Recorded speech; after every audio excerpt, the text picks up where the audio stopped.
सोना सोना सोना। आज के टाइम पे हर आदमी यही सोच रहा है कि अगर गोल्ड खरीद लिए होते तो आज के टाइम पे उसकी कुछ और वैल्यू होती। अगर गोल्ड में इन्वेस्ट कर दिए होते तो आज कुछ अलग ही प्रॉफिट होता।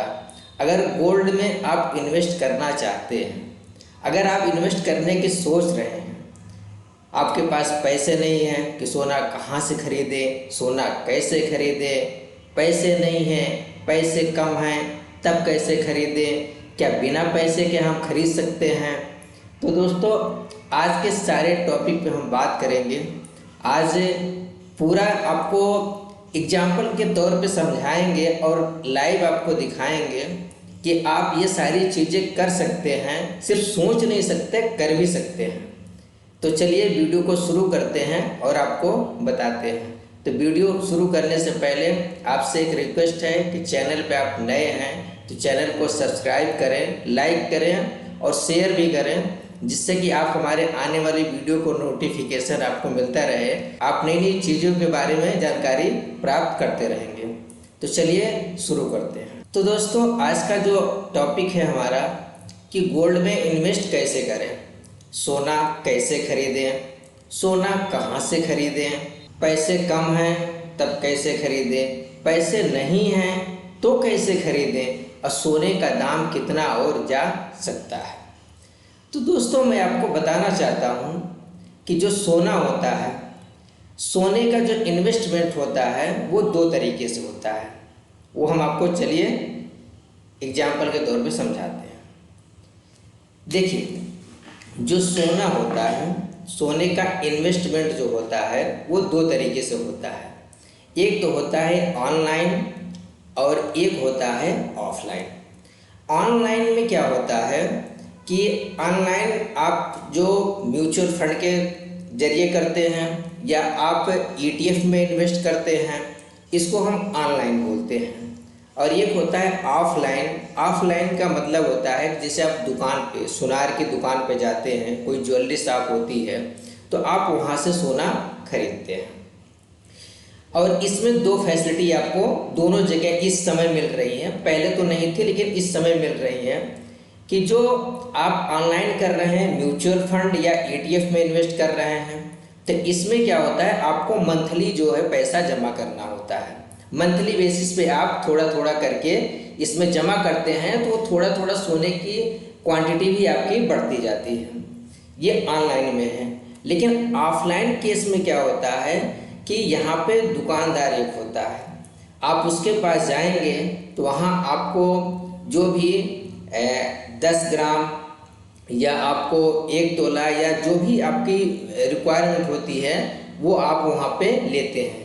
लेकिन यहाँ पे क्या होता है कि यहाँ पे आपको एक ही साथ मिल जाता है, क्योंकि आपने जैसे अगर 10 ग्राम सोना खरीदता, उस जो सोने की भाव होगी, मान लेते हैं कि उसका हम जो है 80,000 रुपया मान लेते हैं, ठीक है।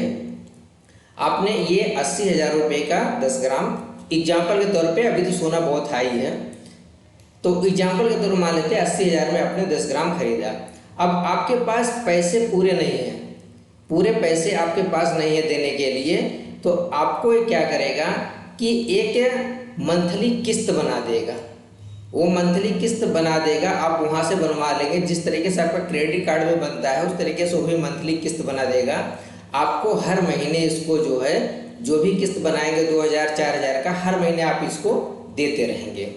तो ये भी फैसिलिटी आपको यहाँ पे देता है कि आप ले जाइए हमारे यहाँ से, आप हमको महीने महीने करके दे सकते हैं। लेकिन यहाँ पे क्या होता है कि आप 10 ग्राम एक साथ ही पा लेते हैं।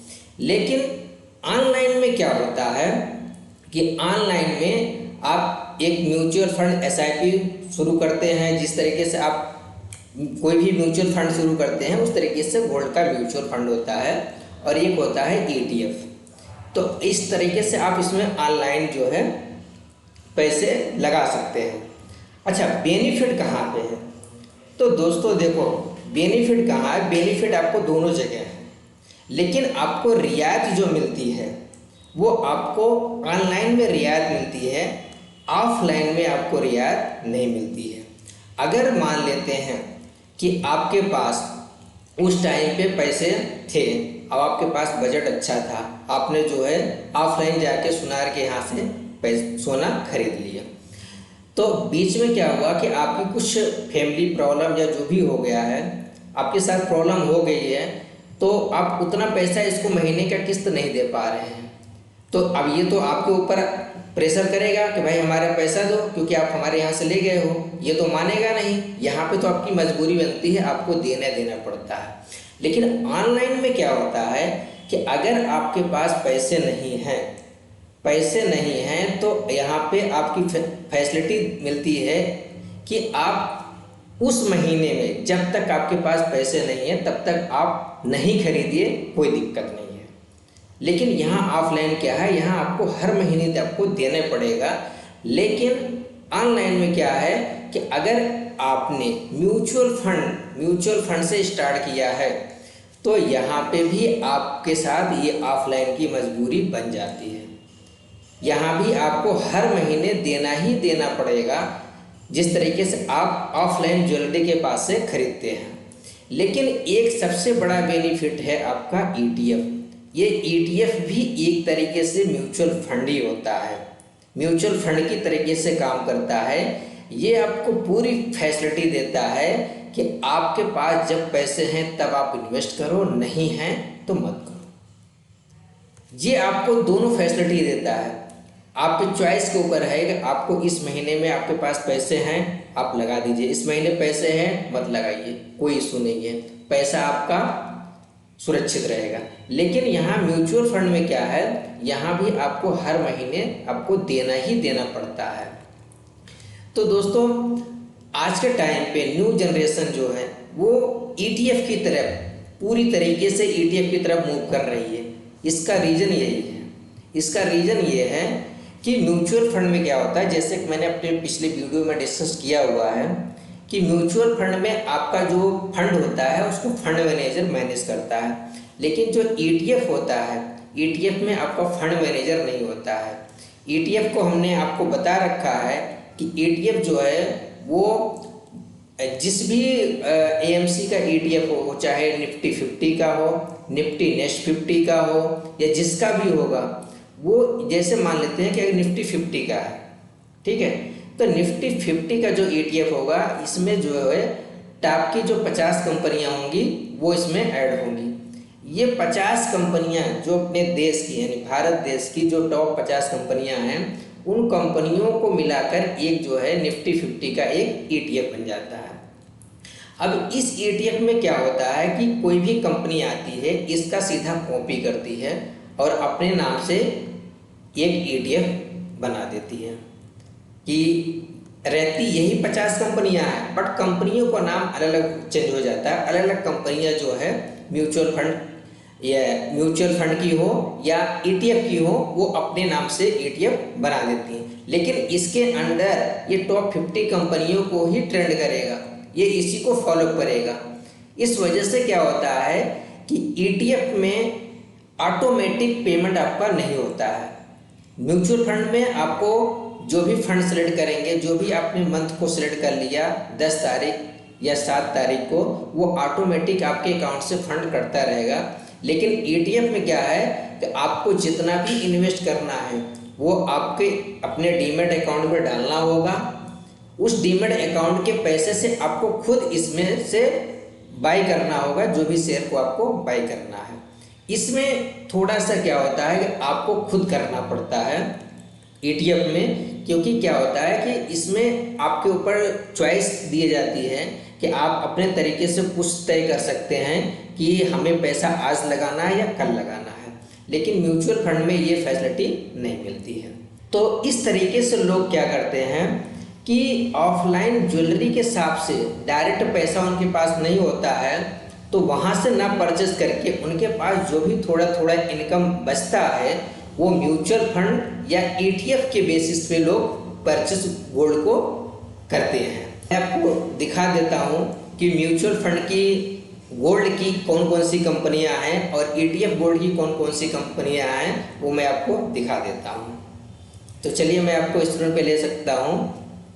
देखिए अब ये म्यूचुअल फंड है। म्यूचुअल फंड की कंपनी है। अब ये गोल्ड की बहुत सारी म्यूचुअल फंड की कंपनी होती हैं, वो अपना दिखाते हैं, इसमें HDFC ICICI बहुत सारी कंपनियां होती हैं। लेकिन ये म्यूचुअल फंड की जो कंपनियां होती हैं ये भी ETF के ही गोल्ड को कॉपी करती हैं, ETF के ही गोल्ड को ट्रैक करती हैं म्यूचुअल फंड की कंपनियां। बस उसमें ये होता है कि फंड मैनेजर डिसाइड करता है कि कौन सी कंपनी के ETF में हमें इसको परचेज करना है। अगर आप डायरेक्ट उस कंपनी के ETF में आप इन्वेस्ट कर रहे हैं तो भी आपका प्रॉफिट इनसे अच्छा बनता है। तो यहाँ पे क्या होता है, ETF में आपको थोड़ा सा एनालिसिस करना पड़ता है, थोड़ा सा आपको दिमाग लगाना पड़ता है, थोड़ा सा टाइम देना पड़ता है। क्योंकि क्या है, आज के टाइम पे ETF सबसे अच्छा रिटर्न दे रहा है, क्योंकि इसमें क्या होता है कि टॉप की 50 कंपनियां रहती हैं। अगर एक भी कंपनी खराब होती है 50 की, तो अगली जो 51 रहती है वो इसमें ऐड हो जाती है। तो ये 50 का जो है बंडल ऑलरेडी बना रहता है। तो इसमें क्या होता है कि आपको दिमाग लगाने की ज़रूरत ही नहीं होती है, सीधा इसमें आपको इन्वेस्ट करने की ज़रूरत होती है, आप सीधा इसमें इन्वेस्ट कर देते हैं। अच्छा, ये यहाँ पे एक क्वेश्चन और उठता है कि ये जो गोल्ड का ETF होता है, तो ये ETF गोल्ड का बनता कैसे है? क्या जो कंपनी अपने नाम की ETF बनाती है, क्या वो सोना खरीदती है? तो ये सबसे बड़ा कन्फ्यूजन है। आज इसको भी हम आपको क्लियर करते हैं, पूरे एग्जाम्पल के साथ बताते हैं कि ये क्या होता है इसमें।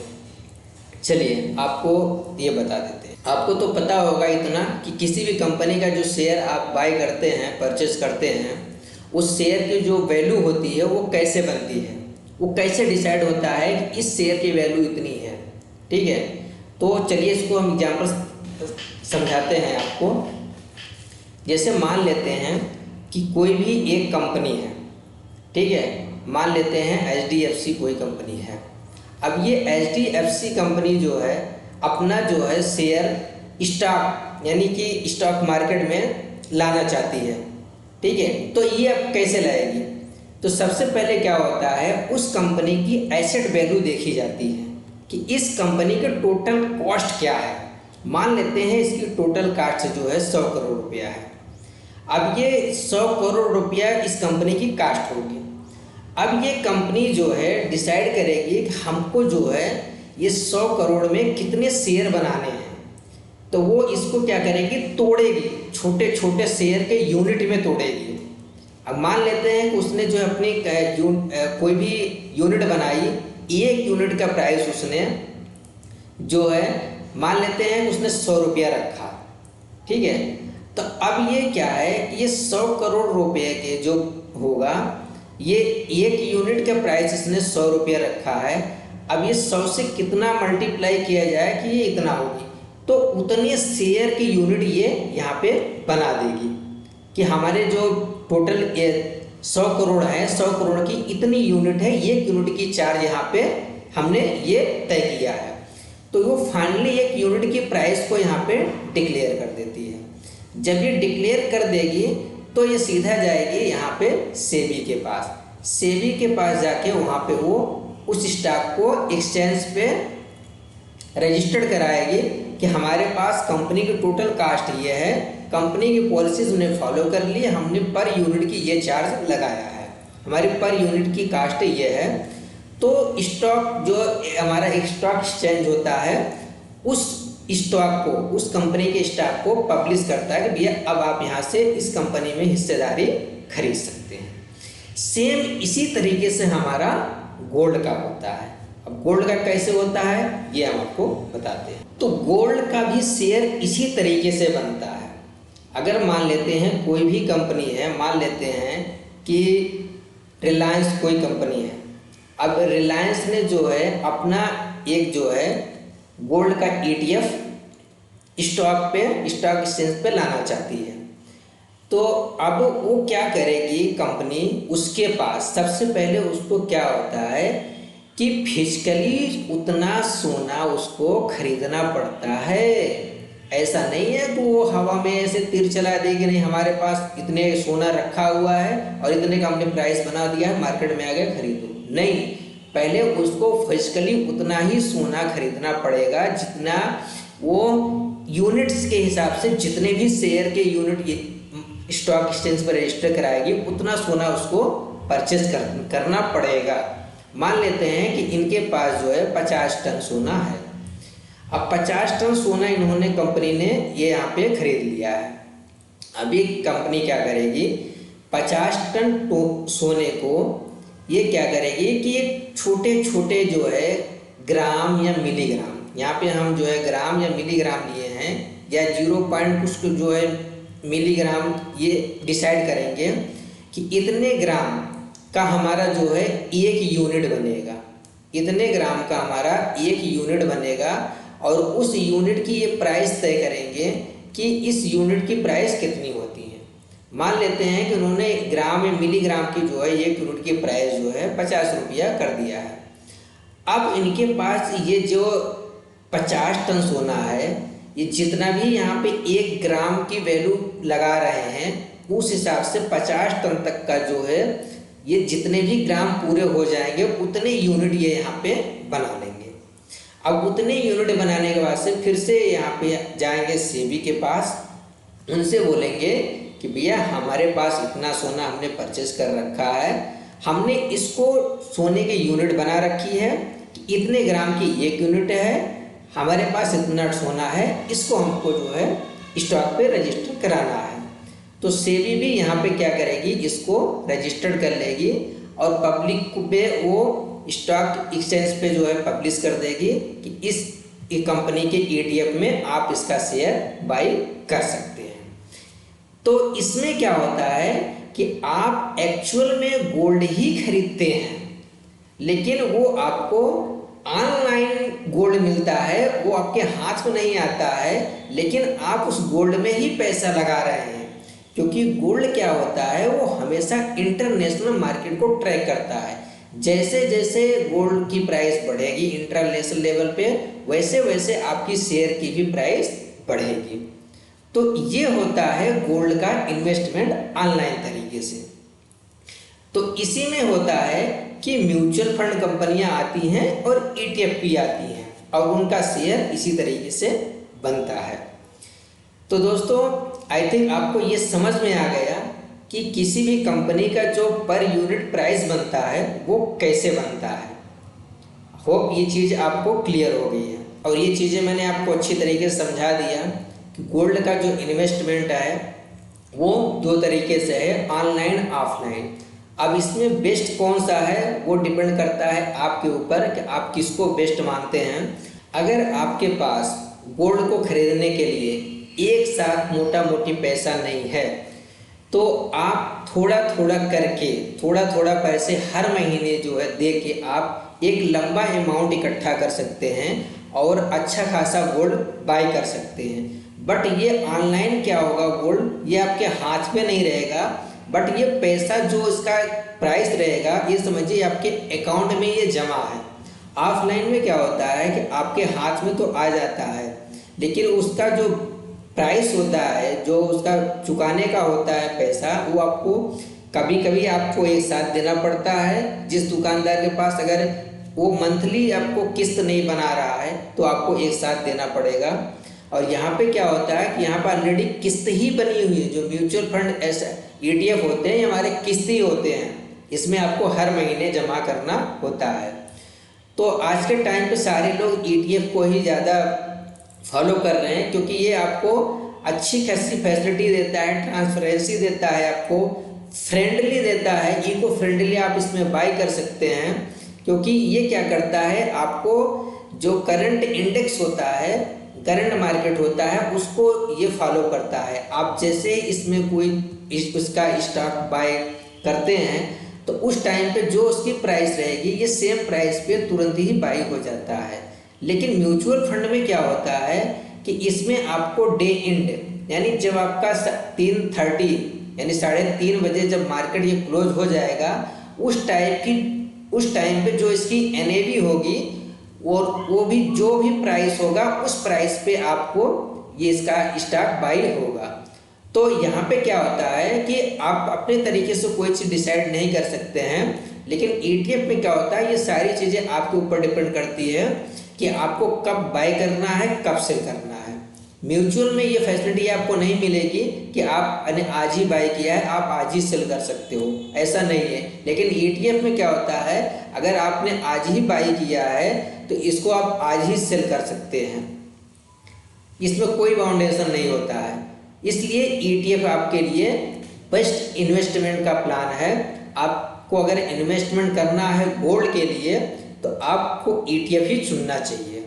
तो आई थिंक आपको ये समझ में आ गया कि अभी तक जो गोल्ड की सारी प्रोसेस आप देख रहे थे कि गोल्ड में इन्वेस्ट करने की सोच रहे थे, पैसा नहीं था, क्या है, कैसे करेंगे, अब तो कर लोगे, अब तो कोई दिक्कत नहीं है। 1000 रुपये, 500, 100, 200, 300 रुपये से स्टार्ट कर सकते हैं। ETF की जो प्राइस होती है वो आपकी 100 रुपीज़ से कम होती है, किसी ETF की 10, किसी के 20, किसी के 40, 50 ऐसे होती हैं। आप एक एक, दो दो, चार चार शेयर, जो भी आपके पास पैसा लग रहा है उतने शेयर आप हर महीने खरीदते चलिए। धीरे धीरे करके आपके पास लंबा यूनिट अमाउंट हो जाएगा और उस गोल्ड की जैसे प्राइस बढ़ेगी आपका लंबा अमाउंट बढ़ जाएगा। समझो आपने गोल्ड ही खरीदा है और वो गोल्ड आपने खरीदा एक्चुअल में है, तो इस तरीके से आप गोल्ड में इन्वेस्ट कर सकते हैं।